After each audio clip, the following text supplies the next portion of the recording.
19, 20. Sini untuk 20 orang. 20 anak kirim. Semua orang. You 20 want orang. update for WhatsApp? Iya. Tapi sini sudah. Semua sudah. 20 lagi anak kirim. 5 tidak kadar kirim ya. Elektrik harga berapa sini? District 1 year Tahun ya. 1.700.000. 1.700. Halimah. 2, 3, 4, 5, Nanti lewat. 6, 7, 8, 9, 10, 11, Udah nanti aja 11, nanti. 12, 13, 14, Nanti sama Bang Ahmad. 16, 17, 18, 19, 20. Şu elektrik parası. Hayır, elektrik. Sat tahun. Okay. Apa lagi? Abe, my student money is English. Only. Sudah. This English. Sudah ya. Ah, Okay, you give. Ayo. yeah. Now, No, you give. Çocuklar yendi, şimdi Ömer verdiğim emaneti teslim edecek. masuk Nadia masuk.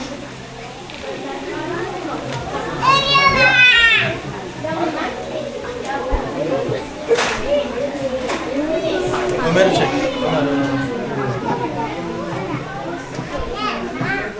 Beli sandal, baru sandal or sepatu, okay?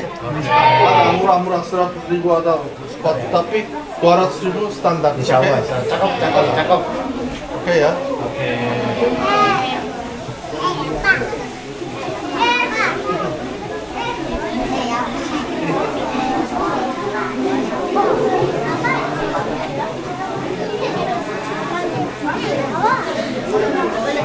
Om Becky Ronald. Ömer. This for you. Jazakallah. Okay. Teşekkürler ederim. Sehat. Aman ya. Sehat-sehat lancar ya. Sehat. Nasıl abi, iyi misin? Abi, thank you very much. Yeah. Insyaallah you always sukses. Insyaallah. Insyaallah. Always sukses. Doa Türkiye ya. Amin ya robbal. Terima kasih banyak. Sampai jumpa. Sampai jumpa. Hadi gidelim abi. Raka, pisang bawain buat Om Becky.